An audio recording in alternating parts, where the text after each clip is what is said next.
Sekarang kita kembali dulu cerita petualangan road trip Indonesia di Kalimantan Selatan. Banyak yang seru di sini.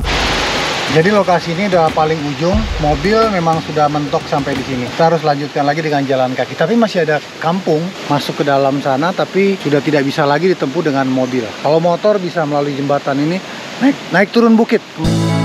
Halo, saya Bang Den. Saya Kak Beda, bersama mobil kami yang bernama Seruling Senja. Kami Road Trip Indonesia. 8 tahun hidup nomaden di jalanan di berbagai kondisi alam Nusantara. Terbang bebas kemana suka, tanpa batas waktu.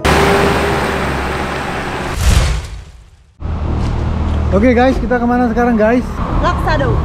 Oke, kita mau lanjutkan perjalanan sekarang ke Loksado. Setelah beberapa hari hibernasi untuk edit video di Wisma Hamawang, Kota Kandangan, Kabupaten Hulu Sungai Selatan, saatnya kita gas petualangan baru lagi. Terima kasih atas pelayanannya yang baik.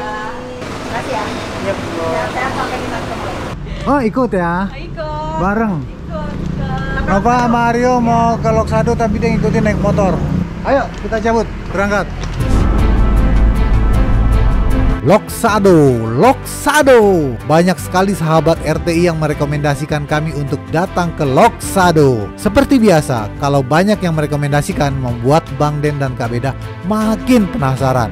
Kalau sahabat RTI tahu tempat-tempat unik dan keren untuk kami datangi, tulis di kolom komentar. Nah, ini dia, kita sudah masuk ke Kecamatan Loksado. Loksado itu ada apa sih? Sepanjang Kalimantan yang kita lewati, ini mungkin tempat yang paling dingin katanya. Guys, di sini masih ada bukit-bukit nih, tuh. Wah, keren. Enak lah, adem di sini. Jalanannya sudah berkelok-kelok mendaki dan menurun. Wah, kita ketinggalan sih. Kayak seperti jalan menuju ke puncak. Kebetulan kami mendapat undangan dari Om Rudi yang memang berada di Loksado. Ayo kita cari tahu ada apa di sana. Guys, retribusinya ini 2.500 untuk masuk kawasan wisata Loksado. 2.500 per orang. Ya Pak, makasih Pak. Kita ini di kawasan Pegunungan Meratus guys. Kita baru melihat pegunungan-pegunungan ya di sini ini.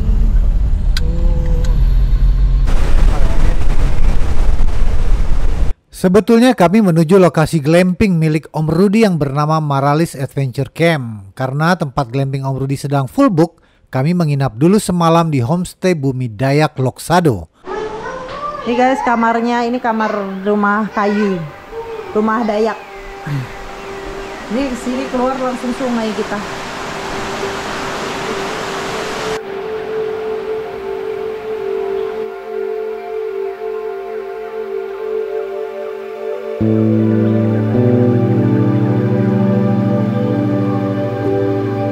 Kawasan Loksado termasuk kawasan Pegunungan Meratus. Tempat ini menjadi salah satu andalan untuk berwisata alam yang masih sejuk, hijau, dan aliran sungainya masih jernih.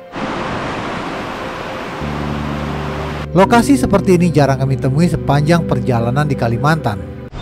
Wah, sudah gelap. Dah, hati-hati di jalan. Terima kasih. Nanti kalau di Banjarmasin kabarin ya. Ya, siap. Terima kasih.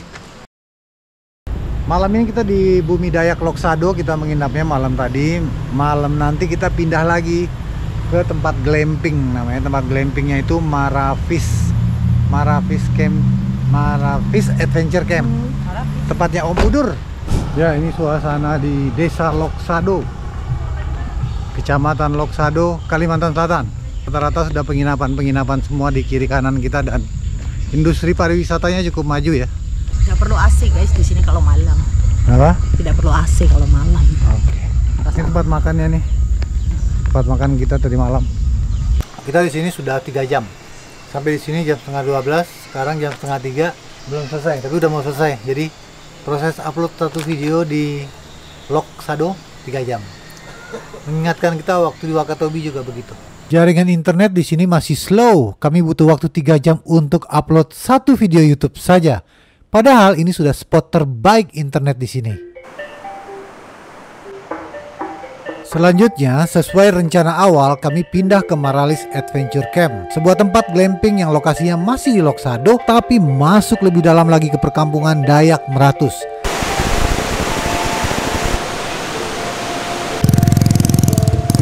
Halo, selamat pagi semuanya. Saya Rudi atau Amang Udur yang saat ini ngelola Malaris Adventure Camp di Desa Malaris, Lok Lahung, Kecamatan Lok Sado.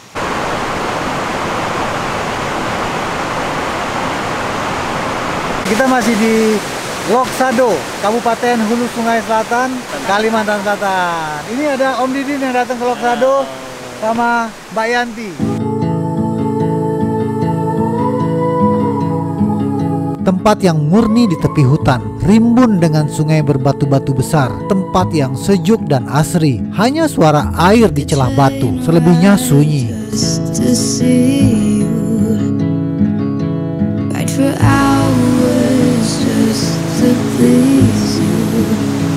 Kami juga mendapat oleh-oleh baju batik khas Banjar, sasaringan, dan tas anyaman. Terima kasih. Terima kasih Om Didin. Thank you. Jadi Malaris Adventure Camp ini kita menyiapkan sebuah akomodasi ya. Tapi bukan dalam bentuk kabin, kamar atau villa, tapi tenda ya. Kenapa tenda? Karena kita ingin membuat sebuah destinasi dengan akomodasi yang langsung bersentuhan dengan alam. Kemudian kita berharap tamu-tamu yang berkunjung ke sini bisa langsung bersentuhan dengan alam ya.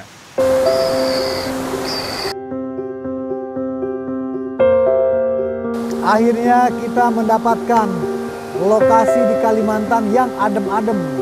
Setelah sepanjang perjalanan kemarin rasanya panas-panas, di sini masih ada lah hutan sedikit, sungai sedikit. Jadi kita sekarang camping di sini. Memang sudah disediakan tenda-tenda dan langsung di pinggir sungai. Sungai apakah namanya? Nanti kita tanya. Malam ini kita masak di sini. Mobil kita seling senja kita taruh beberapa ratus meter di seberang sungai. Ini lokasinya nih. Karena kalau di seberang sana sungai itu betul-betul udah dinding bukit dan semuanya pohon-pohon hijau.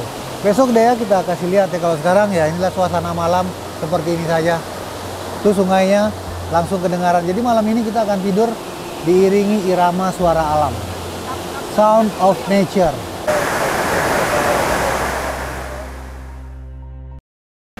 Selamat pagi Kabupaten Hulu Sungai Selatan. Wah, sudah terang. Oh, luar biasa sekali. Good morning Kak Beda. Wah, langsung disambut kopi guys. Jadi dari tadi malam kita betul-betul dinina bobokkan oleh suara air ini.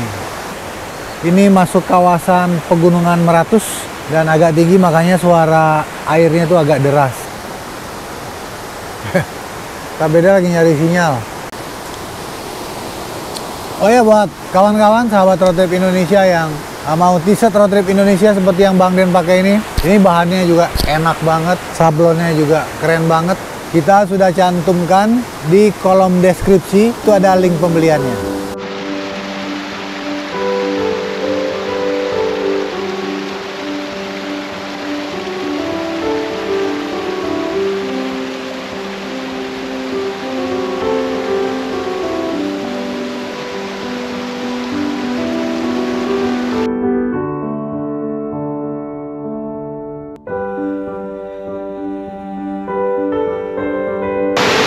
Turun ke sungai harus hati-hati banget karena sangat teramat licin, jadi berbahaya.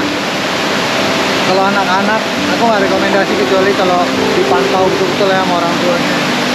Airnya sih enak, maksudnya tidak terlalu dalam, tidak terlalu deras, cuman batunya licin banget. Kita udah nggak perlu bawa kompor lagi ya. Kompor, perlengkapan masak, piring-piring udah disedia di sini. Cuaca di sini cukup sejuk ya. Kalau pagi-pagi ini cukup dingin, tapi bukan dingin yang kita perlu harus pakai jaket tebal, nggak, karena juga di sini sudah pakai kasur, bantal juga disiapin, kasur, selimut. Udah tinggal bawa badan aja deh. Jadi suasananya memang suasana hutan. Wild. Kiri kanan kita tuh sungai. Semua masih pohon-pohon hijau di sini. Air terjun Riam Barajang. Ya, kita mau minta izin dulu, mau minta restu, mohon maaf nih buat leluhur-leluhur di sini. Kami izin menggunakan tempat menikmati alam yang indah di Malaris. Banyak sekali ya aliran sungai di sini, guys. Seputaran sini kita udah tahu nih, udah 4 aliran sungainya tuh. Hanya kamu dan aku bersama suara alam. Dikelilingi keindahan semata. Mau hidup seperti apa lagi kecuali bersyukur pada Ilahi.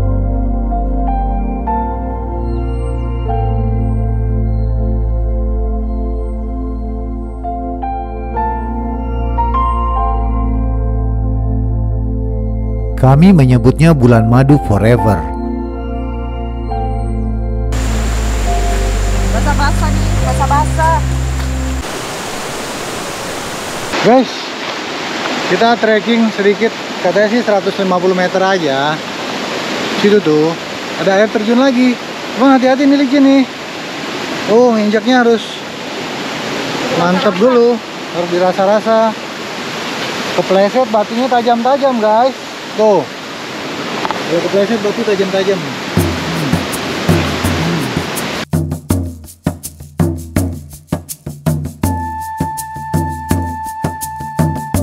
Petualangan kami lanjutkan lagi ke hulu sungai. Semakin masuk ke dalam hutan. Kabarnya masih ada air terjun lagi tidak jauh dari camp. Tapi tetap harus hati-hati dan ekstra waspada karena jalurnya melalui sungai dengan batu-batu licin berlumut.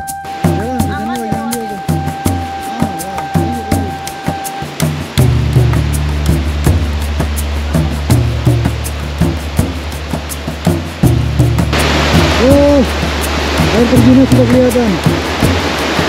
Orang kota disuruh naik jembatan selebar ini aja masih ketakutan. Jembatannya lebar, kuat, tapi karena nggak biasa kan. Tuh. Makanya harus sering-sering belajar ke alam, guys. Hai. Kualat gua. Maaf, leluhur di sini. Mohon izin kami datang. Banyak nih pohon bambu. Katanya di sini berapa banyak ya jenis pohon bambunya tuh? Menurut Om Udur? Om Udur ya. Menurut Om Udur ada beberapa jenis. 17. Oh, ada 17 jenis pohon bambu. Bambu tuh sahabat alam. Jadinya nanti aku pun kepengen punya pondok dari bambu. Indahnya.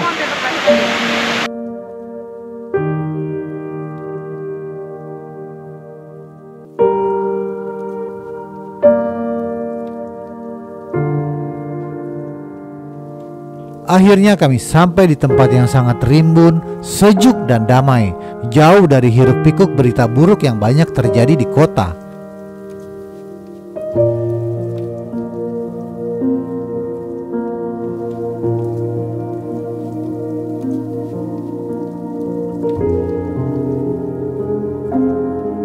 Kami di sini saja menikmati hidup dengan cara sendiri, tidak mau ikut berebut, mau santai saja.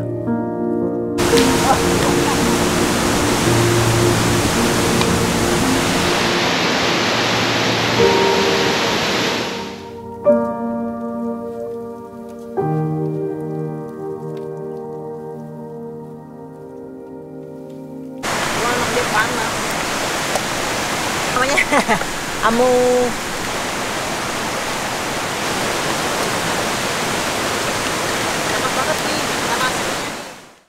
Siang ini kami kedatangan tamu dari Kalimantan Timur, Om Aditya bersama rekannya. Om Aditya adalah teman komunitas Fort Everest Club Indonesia Chapter Borneo dan IOF Indonesian Off-Road Federation Kalimantan Timur. Terima kasih Om sudah singgah.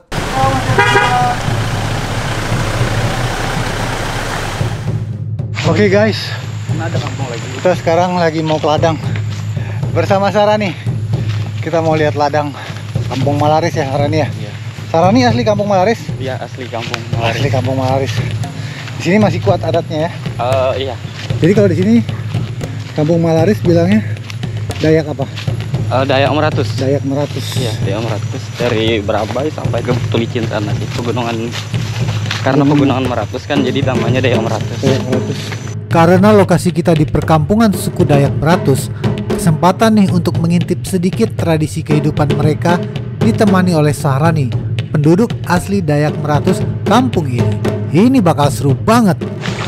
Di sini airnya masih jernih, jernih sekali.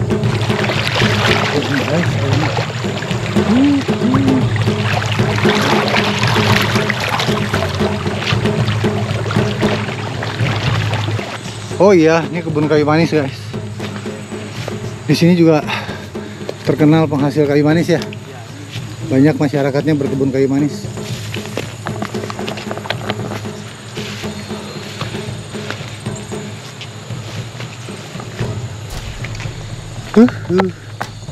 Untuk apa nih? Sayur khas daerah sini. Apa nih? Budai. Budai.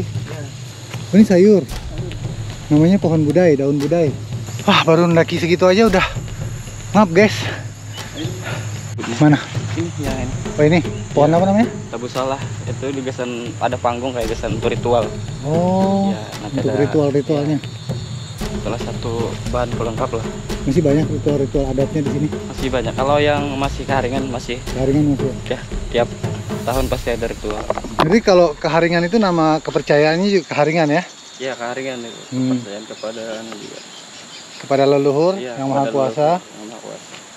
Oke. Tapi ada juga yang Islam kah atau Kristen? Ada juga sekarang udah mulai campur. Udah mulai campur ya. Kalau keharingan itu ritual-ritualnya apa aja? Rani?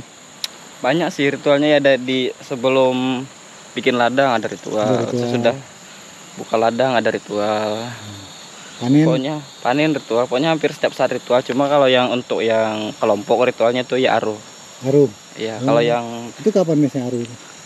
setelah panen biasanya Oh. 2 bulan setelah panen lah kambing sering. Apa aja acaranya biasanya?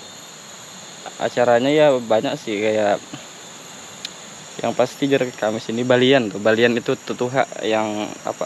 Ada sesajen terus Oh. di Makan-makan juga kan? makan-makan ada. Oh, oke. Pokoknya ada Iya. silaturahmi lah dari keharingan seperti itu. Budaya keharingan guys, kita bersyukur sekali Road Trip Indonesia bisa sampai di sini.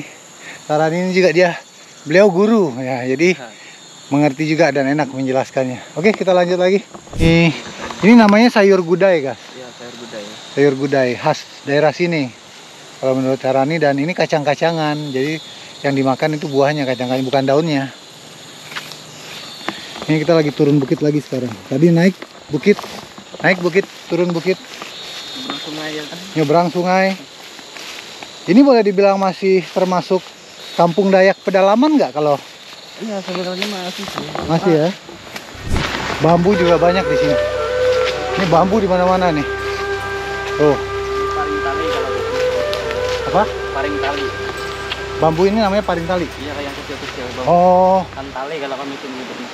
apa? Tantali. Tantali. Kalau yang ini paring. Oh, ada beda-beda di sini. Yang ikan besar anunya dia yang besar. Yang ukuran Paling besar apa namanya? paring. Paring. Iya. Tali-tali. Tantali kalau yang Tantali sama paring. Betung betung ada juga tapi yang lebih besar ya? tinggi. Tinggi. Apa Kalau kita di bawah-bawah bambu-bambu ini, itu udaranya sejuk banget guys. Bambu itu adalah salah satu tumbuhan sahabatnya manusia. Dia juga menyimpan air, mempunyai cadangan air. kalau hutan nggak ada air bambu gitu. Nah betul. Kalau hutan nggak ada air berarti kita cari bambu, ada air di dalamnya. Oh ini bambu kuning. Enggak, bangunan itu apa namanya? Itu lumbung. Oh guys, ini kita sudah sampai di Yang di sana ada juga kita di lumbung. yang ke sana aja. Boleh. Kalau ini bambu kuning namanya. Dipakai ritual juga. Dipakai ritual juga. Kalau di masyarakat Dayak Meratus ini, lumbung-lumbung padinya itu adanya di ladang ya, Enggak, bukan di kampung. bukan di kampung, adanya di hutan-hutan biasanya. Oh di hutan-hutan. Ya, kayak di sini kan biasanya Oh kenapa tidak taruh di kampung? mungkin nggak tahu juga sih, kalau di kampung mungkin ya agak Jauh bawanya ya? Ya, agak kurang, kenapa ya, mungkin agak kurang tepat lah. Oh gitu. Ya, anunya, posisinya, hanya di hutan-hutan. Oh tuh, lumbung-lumbung semua tuh. Tempat menyimpan padi. Padi, ya. Nah, aku tanya dulu, sampai sekarang masih menyimpan di lumbung? Masih, ada bahkan kalau zaman yang dulu-dulu tuh ada yang sampai 20 tahun masih di lumbung. Huh? Tidak rusak padinya? Tidak rusak, cuma berubah warna aja. Masyarakat Dayak sini katanya, karena nih, Ya. itu mereka tabu ya kalau untuk menjual beras, menjual Ya. padi. Enggak, Coba, tidak boleh, agak apa, kayak yang punya tuh agak sayang, kayak sayang banget kalau sama padi kalau orang keharingan ini. Oh, sangat menghargai. Iya. Jadi memang tidak diperjualbelikan? Tidak, Itu memang untuk kecuali terpaksa biasanya. Ada kadang roboh anu tempatnya kan, nggak ada tempat naruhnya lagi. oh iya iya. iya. Lumbungnya, jadi pasar. Jadi nanti sesuai kebutuhan, Ya, sesuai kebutuhan baru diambil. dia sesuai kebutuhan. Kadang kan Buat dimasak, ambil, buat dimasak, ambil gitu. buat dimasak buat acara-acara, Oh, buat ritual-ritual, acara-acara, ambil. ritual ambil. Jadi stok cadangan padi untuk kehidupan masa depan itu sudah aman ya? Sudah aman kalau di sini. Mungkin kalau dihitung jangka waktu bisa puluhan tahun masih cukup padi itu. Guys, kalau pemerintah selalu menggalakkan yang namanya ketahanan pangan, masyarakat kita, masyarakat Dayak Keharingan ya, Ya. itu sudah melakukannya sedari dulu dari nenek moyang dan leluhur-leluhur mereka. Ayo kita lihat. Nih depan lumbungnya. Lumbung ini dimiliki oleh siapa? Ini dimiliki satu keluarga. Satu keluarga, satu lumbung. Satu keluarga satu lumbung. Iya. Apapun yang terjadi di dunia, mau krisis, mau perang, di sini tidak akan kelaparan. Iya. Luar biasa. Keren. Nah, itu. Itu ada tempat penyimpanannya ya. Wah keren. Ini semua hasil karyanya nih. Dianyam, bambu, rotan mungkin, bambu semua ini. Rotan juga. Dan banyak lagi tuh perabotan-perabotan, peralatan-peralatannya kalau kita bahas satu persatu nanti habis waktu Sarani ya kan. Tapi kita lihat sekilas yang paling penting, yang paling penting adalah filosofinya guys. Filosofinya masyarakat ini itu luar biasa. Aku sangat senang mendengar cerita-cerita seperti ini. Ini sudah puluhan tahun nih umurnya nih kata menurut Sarani ini. Langsung bulat diambil tanpa dia. Ini sungkai ya, kayu sungkai. Kalau kayu-kayu di atau hutan di sini paling dekat di mana? Hutan di sini, hutan juga sudah. Hutan. Jadi kalau kayu-kayu ini masih dapat di hutan semuanya. Masih dapat di hutan semuanya. Semuanya. Kalau ulin baru ngambil keluar. Oh, ulin yang udah susah sekarang ya. Memang nggak ada sejarahnya ulin di sini. Oh, memang bukan di sini. Iya. Nah, ini tangganya nih guys. Iya, tukang. Untuk naik itu nanti ini tinggal kita. Tangganya seperti kalau di sini. Ini khas Kalimantan nih kalau kita lihat-lihat tangga-tangga di rumah bentang ya, rumah bentang juga tangganya seperti ini nih. Biasanya dari kayu ulin nih kalau tangga nih. Oh, besar banget guys. Tuh. Nah, satu lagi pertanyaan, Sarani, yang aku penasaran. Ini kan lumbung-lumbungnya kan jauh dari rumah, dari kampung. Apakah aman? Tidak ada yang curi kah? Aman, kalau di sini aman karena masyarakatnya tadi sudah kayak saling tahu lah budaya di sini. Budaya di sini memang seperti itu ya. Budaya di sini sudah memang seperti itu. Dan semuanya rata-rata punya. Semuanya rata-rata punya. Jadi semua rata-rata punya, guys. Ingat itu semua rata-rata punya. bagi yang masih bagi yang masih keharingan semuanya punya. Betul. Yang masih keharingan semuanya punya. Jadi kalau menurutku kalau semuanya punya, jadi tidak ada ketimpangan sosial. Pencurian terjadi kan ketika ada ketimpangan sosial. Ada yang punyanya banyak sekali, ada yang nggak punya, ya makanya bisa terjadi pencurian. Ini lokasi lumbung bukan di kampung, bukan dekat rumah, di ladang-ladang, bahkan di jauh ya. Bahkan ada yang jauh lumbung padinya. Bahkan ada yang jauh sekali lumbung padinya harus berjalan 2 jam. Iya, kalau Ada ya? ada. Luar biasa. Kita harus kembali ke asal kayaknya. Kita harus kembali ke kultur budaya nenek moyang dan leluhur kita. Kalau enggak ya kacau kita kan. Keharingan ini mengandalkan alam. Kenapa? Mengandalkan alam. Bagi masyarakat Keharingan mengandalkan alam. Iya. Alam itu adalah Ibu. wow, luar biasa. Gimana guys? Alam itu adalah ibu. Aku merinding nih. Merinding aku dengarnya. Alam itu adalah ibu. Betul. Makan dan minum dari mereka. Makan dan minum dari mereka. Jadi nggak bisa dirusak lah alam itu ya. Bisa dirusak alam. Kalau dirusak alam ya seperti yang sudah kita rasakan selama ini, terjadi kekacauan di mana-mana, panas di mana-mana, pencurian, korupsi. Itu kenapa kita sudah terlalu jauh meninggalkan alam kehidupan kita, guys. Bukan apa-apa, tapi ya dari dulu juga Bang Den selalu bicara kita harus kembali ke alam. Aku pakai lah kalau gitu. Masyarakat Kaharingan punya alam adalah ibu, sumber kehidupan kita ya. Makan kita, minum kita. Alam tuh kalau kita jaga kita nggak akan kekurangan ya. Bahkan alam malah menjaga. Oh. Bahkan alam akan menjaga kehidupan kita. Saling menjaga jadinya. Saling menjaga. Oke, terima kasih. Ini luar biasa sekali walaupun tidak banyak waktu kita, tapi jujur aku banyak sekali belajar dalam waktu yang sesingkat ini. Terima kasih banyak sudah menemani kita jalan-jalan di keliling ke ladang-ladang di sini. Karena aku selama ini juga membayangkan kapan ya bisa ketemu yang betul-betul masyarakat Kalimantan yang masih menjaga adatnya gitu. Mungkin masih ada di tempat lain, mungkin masih banyak, tapi kebetulan kita jodohnya bertemunya di sini. Upacara-upacara itu untuk menjaga hubungan baik dengan alam. Buat teman-teman yang ingin mendukung perjalanan Road Trip Indonesia, kita masih seperti biasa, kita ada jual t-shirt Road Trip Indonesia. Apalagi sayang? Itu ada t-shirt, ada mug, ada topi, ada stiker. Warna-warna kaosnya itu banyak sudah. Terus desain-desainnya berbeda. Ada merah contohnya, hijau army, biru navy, kuning. Banyak lah ya pilihan warnanya. Banyak warnanya. Dan kita juga ada storage bag nih teman-teman. Kita jual storage bag ini buat di ban serep. Untuk ukuran ban apa aja ini bisa. Ya buat teman-teman yang suka overland, yang suka off-road, atau yang suka modifikasi mobilnya, ini juga cocok sekali. Ini bahannya sangat bagus dan kuat ya. Ini udah hujan panas, udah kita pakai bertahun-tahun masih kuat juga teman-teman. Ya. Cara pesannya ada di kolom deskripsi atau nomor WA aku di bawah sini nih. Nih.